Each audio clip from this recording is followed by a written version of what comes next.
अहिंसा तीर्थ प्रणेता,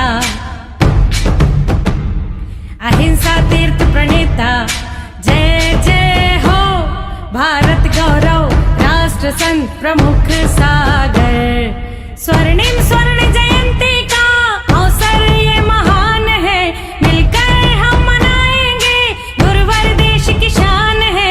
प्रमुख सागर जय हो गुरुवर, प्रमुख सागर जय हो गुरुवर।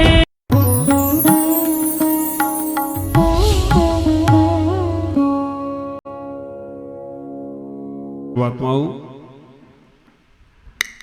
चर्चा चल रही है भक्ति का रंग कैसे चढ़े, मंदिर कैसे जाना है, कैसे हमें उन भगवान की पूजा आराधनाओं में अपने आप को समर्पित करना है। हमारी क्रियाएं वही हैं, चर्याएं वही हैं, लेकिन भाव दशा बदलना है। हमारी जैसे ही भाव दशा बदलती है वैसे ही हमारे भाव बदलने लग जाते हैं। हमारे जैसे ही मन के परिणाम अपने आप बदलते हैं वैसे ही हमारे परिणाम के साथ साथ हमारी पर्याय बदलने लगती है। जैसी हमारी मति बदलती है वैसी हमारी गति बदलने लगती है। अब विचार करके रखना, भाव बदलोगे तो भाव बदल जाएंगे, परिणाम बदलोगे तो पर्याय बदल जाएगी, मति बदलोगे तो गति बदल जाएगी, चर्चा बदलोगे तो चर्या बदल जाएगी, चर्चा बदलोगे तो चर्या बदल जाएगी, वार्ता बदलोगे तो बर्ताव बदल जाएगा, वार्ता बदलोगे तो वार्ता बदल जाएगा, और चरण बदलोगे ना तो आचरण बदल जाएगा, और आप कथनी बदलोगे तो करनी बदल जाएगी। और जब ये सब बदल गया तो तुम परमात्मा में बदल जाओ तो कोई आश्चर्य की बात नहीं होगी। इतना ही विचार करना, केवल तुम्हें अपने मन को बदलना है। तुम्हारी भाव दशा पूजा की केवल इतनी नहीं होना चाहिए कि हमने थाली में सामग्री चढ़ा दी। हम मंदिर जब आते हैं, मेरी चर्चा चल रही थी कि मंदिर जब आते हैं तो हमें ये भाव विचार रखना, स्नान करते समय भी ये भाव रखना है कि भगवान के लिए स्नान करना। 4 प्रकार के लोग स्नान करते हैं। एक वो लोग होते हैं जो स्नान कर रहे हैं, हमें शरीर साफ करना है। एक वो लोग हैं जो स्नान कर रहे हैं, हमें शरीर साफ करना है, क्योंकि गंदा शरीर अच्छा नहीं लगता है। वो दिन में 4 बार भी नहाते हैं। हमारे संग में एक भोला करके था, उसे पानी मिल जाए तो उसी वक्त नल के नीचे बैठ जाता था। एक लड़का आया था श्रेयांश, उसे पीने का पानी तो वो भी पीने पानी से हाथ धो लेता था।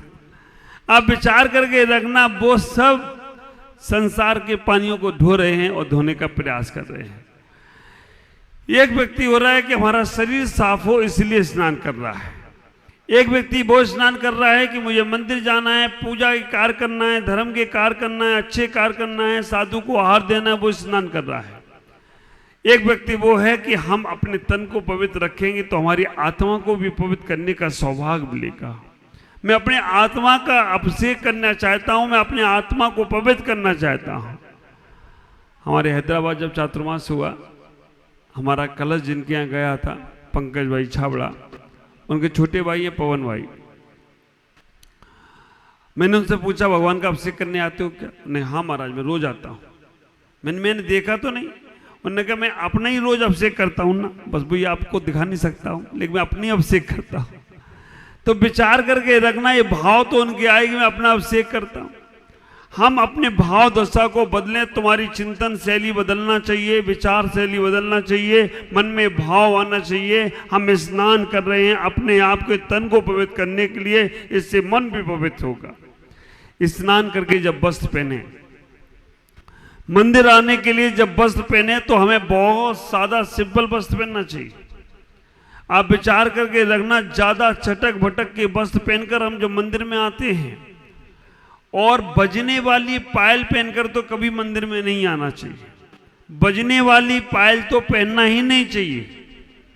आप ख्याल करो, दिल्ली का लाल मंदिर जिस सेठ ने बनाया, पूरा मंदिर बनाया। दिल्ली का लाल मंदिर जिस सेठ ने बनाया, पूरा मंदिर बनाने के बाद जब शिखर चढ़ने लगा तो उसने कहा मेरे पास पैसा खत्म हो गए, मेरे पास कुछ भी नहीं बचा।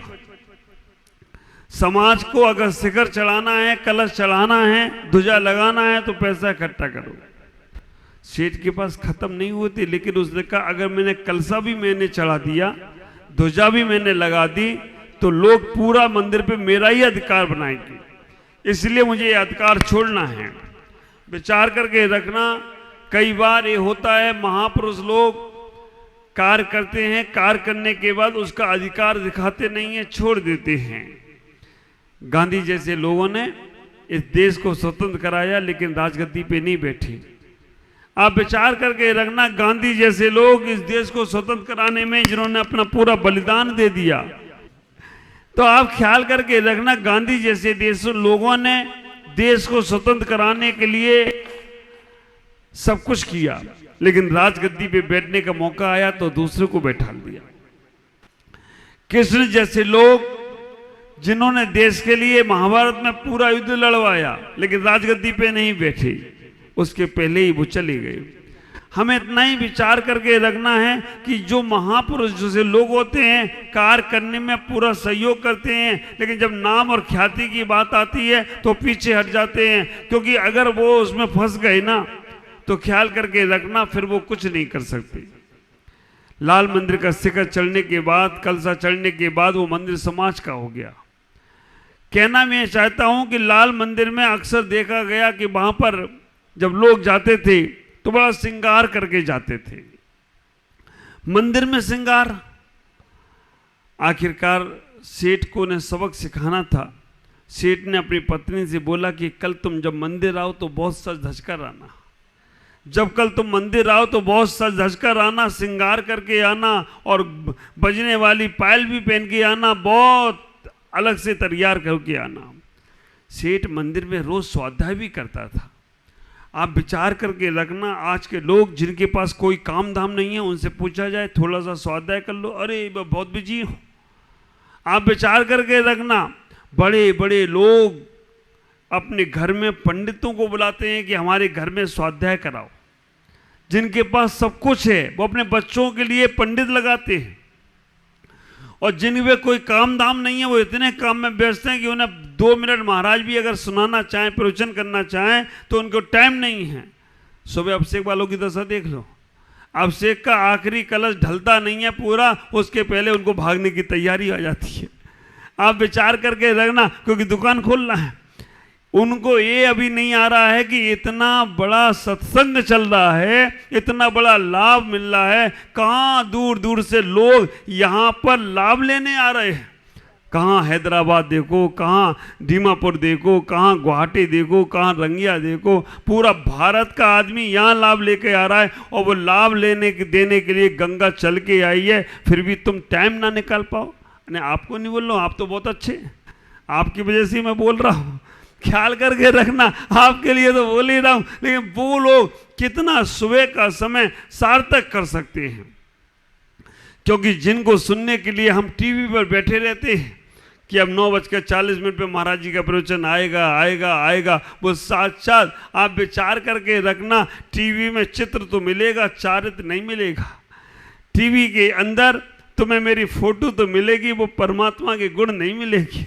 ख्याल करके रखना, अगर एक कहते हैं ना चिंतामणि रत्न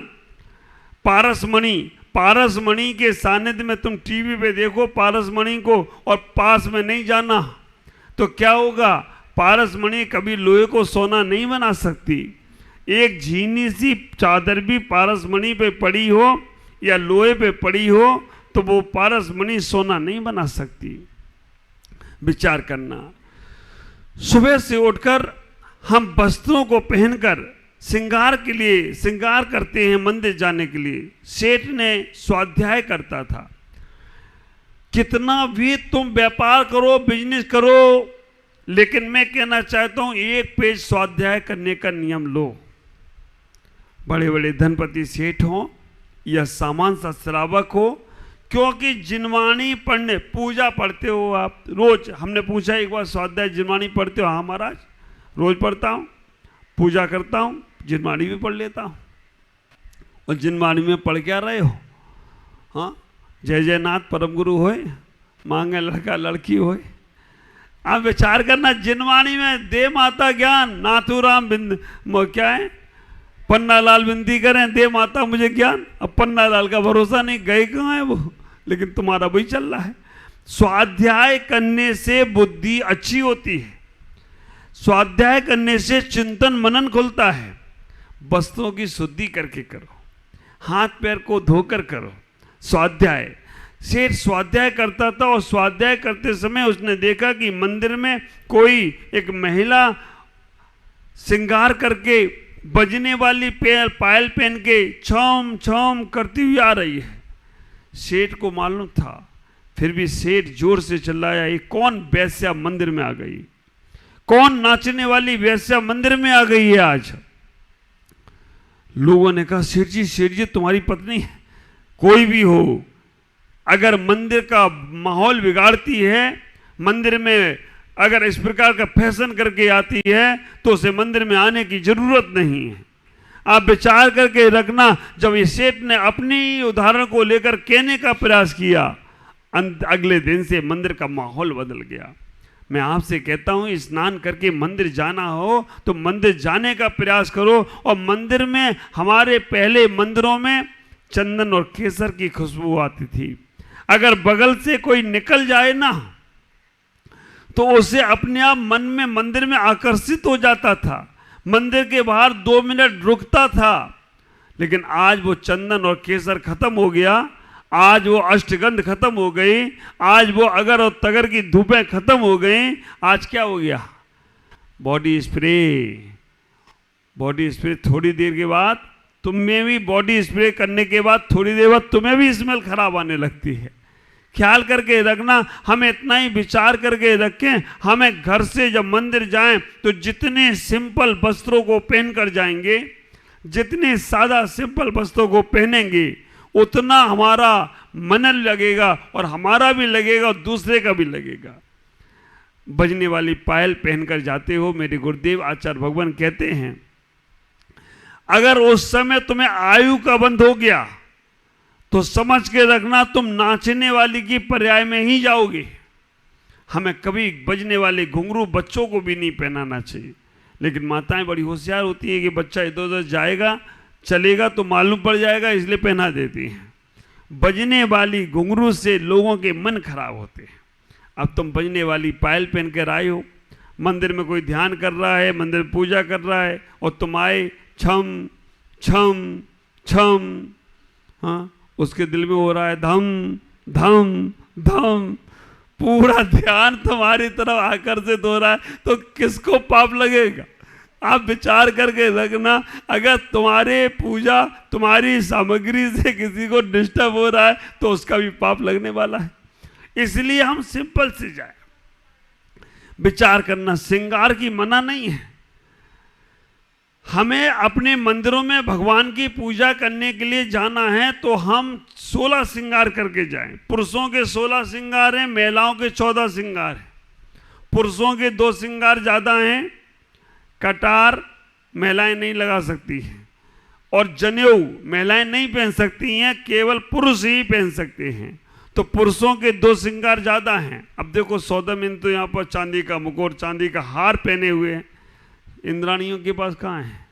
घर में लॉकर में रखा है। और आप विचार करके रखना, तुम्हारे जिस दिन तुम्हारा विधान हो ना उस दिन जाके बैंक से सारे आभूषण लेकर आओ और पहनो। तुम यहाँ पर तो भगवान की पूजा पाठ में आ रहे भिखारी बन के और शादी में जाते हो दिखावट बनकर, राजा बनकर। और वहां विचार करना, जो शादी में तुम जहां जा रहे हो, जिनको दिखा रहे हो अपने आभूषण, उनकी नजर खराब हो रही है, बहुत माल बना के रखा है। और आप विचार करना, वहां पर माल नजर खराब हो रही है और वो उठाने के चक्कर में रहेंगे। कहीं मौका मिल जाए तो हम इनसे मांग के ले आएंगे और मांग के ले गए और बाद में कह दिया कि रास्ते में लुट गए हम, तो तुम क्या करोगे? चक्कर ही लगाते रहोगे बेटा, तुम्हें मिलेगा नहीं, तुम्हारा भी गया। जिनको दिखाना नहीं है उनको दिखाते हो और जिनको दिखाना है 3 लोग के नाथ को उनको दिखाते हो नहीं हो, तुम्हारी बुद्धि कहाँ हो गई? अब मैंने एक व्यक्ति से बोला कि आभूषण पहन के जाओ मंदिर में, बड़े बड़े सोने के जो भी तुम्हारा सामान है अच्छे सामान पहन के। बोला महाराज भगवान को क्या दिखाना? उनको ही दिखाना है। क्यों दिखाना मालूम? भगवान को इसलिए जाकर आभूषण पहन के जाओगे, जितने आप श्रृंगार करके जाओगे, बाजूबंद। अभी आएंगे मेरे एटा का अनिल भाई, डॉक्टर अनिल सर, यहाँ दोनों बाजूबंद पहनते हैं, यहाँ दोनों कलाई पे पहनते हैं, मुकुट लगाते हैं। अभी हमारा राज बेटा है, दिखाना सोने की जनेऊ, आप विचार करना, सोने की जनेऊ पहनता है। आसाम में, पूर्वोत्तर में 2-3 के पास है और कहीं पे नहीं है। क्यों? हम भगवान की चीजें तो बिल्कुल लोहे की बना देते हैं और अपने और दूसरी चीजें सोने की। हमें भगवान को क्यों दिखाना है, इसको तात्पर्य समझना। नहीं अगर समझोगे तो तुम भटक जाओगे। आओ, मंदिरों में कभी काले कपड़े पहन के नहीं जाना। अब ये तर्क नहीं देना कि भगवान भी तो काले हैं। हाँ, काले हुए तो क्या हुआ, दिल वाले। कोई बुद्धि का कोई भरोसा नहीं है, हमारे बाल भी तो काले हैं। आप विचार करके रखना, काले वस्त्र पहनकर मंदिर में जाना है, जितना सिंपल, रेशमी वस्त्र पहन के नहीं जाना। हमें लाल वस्त्र पहनकर जाते हैं तो उत्तेजना बढ़ती है, उत्साह बढ़ता है, उल्लास बढ़ता है। हरे वस्त्र हमारे जो होते हैं वो हमारे निर्भीकता के प्रतीक हैं। मंदिर में हम जब जाएं, श्रृंगार में लिपस्टिक और चिपस्टिक ना लगाएं, ख्याल करके रखना। हमें तो कई बार ये आश्चर्य लगता है कि महिलाओं से लिपस्टिक में भी मैचिंग मिलाती है। आज लाल कलर की लिपस्टिक, हाँ, समय हो गया। आप विचार करके रखना, कल फिर चर्चा करेगी। हमें आपकी विचारधाराओं को समझना है कि मंदिर में जाकर लिपस्टिक छिपे, कितने मंदिर के वातावरण को आप गंदा कर रहे हैं। श्रृंगार करने के लिए मना नहीं कहिए, श्रृंगार करके जाओ, लेकिन नेचुरल होना चाहिए। आर्टिफिशियल श्रृंगार नहीं करना, परफ्यूम लगा के नहीं जाना। आप विचार करें, केसर का तिलक लगाओ, आपका माथा चमचमा जाएगा, आपके अंदर की एनर्जी जो निगेटिव होगी दूर होगी। अब केसर बोलते तो कहते हो मंदिर में भगवान के सामने, संसार ताप विनाशनाय चंदनम निर्पामति स्वा, और चढ़ा क्या रहे, हल्दी। हल्दी क्या करेगी, ताप दूर नहीं करेगी, ताप बढ़ा देगी, क्योंकि हल्दी गर्म होती। केसर भी नहीं चढ़ाना, हल्दी जहां चंदन बोले वहां चंदन, चंदन केसर भी गर्म होती है। और तुम अगर केसर बोल, चंदन बोल रहे हो और केसर, या तो ये बोलो संसार ताप, है ना, वृद्धि कराए केसरम बढ़ोते, केसरम अर्गम निर्पांति स्वा, तो तुम्हारा संसार का ताप बढ़ता रहेगा। अब केसर चढ़ा रहे हो, एक बात, केसर तो चंदन से महंगी है। केसर भले ही चंदन से महंगी है, लेकिन चंदन में चंदन ही चलाना है, हल्दी नहीं चलाना, केसर नहीं चलाना। दूध महंगा है, पानी सस्ता है, लेकिन मछली जब भी तैरेगी पानी में ही तैरेगी, दूध में नहीं तैरेगी। ख्याल रखना। तो हमें इतना ही विचार करना है। अभी आपको भक्ति के माध्यम से पूरी की पूरी पूजाएं, अभी तो हम आपको घर में ही रखे हैं, स्नान कराया है, स्नान के बाद अभी श्रृंगार करा रहा हूँ, वस्त्र पहना रहा हूँ, बाद में मंदिर बुलाऊंगा, रोज इस क्रम को आगे बढ़ाऊंगा।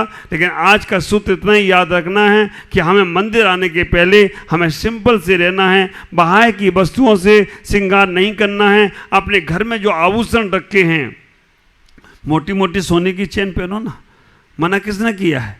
भगवान के पास आके को भगवान ये सब है मेरे पास, हमें ये नहीं चाहिए, हमें तो वो चाहिए जो तुम्हें पास है, जो तुम्हारे पास है। कुछ नहीं होकर भी सब कुछ तुम्हारे पास है।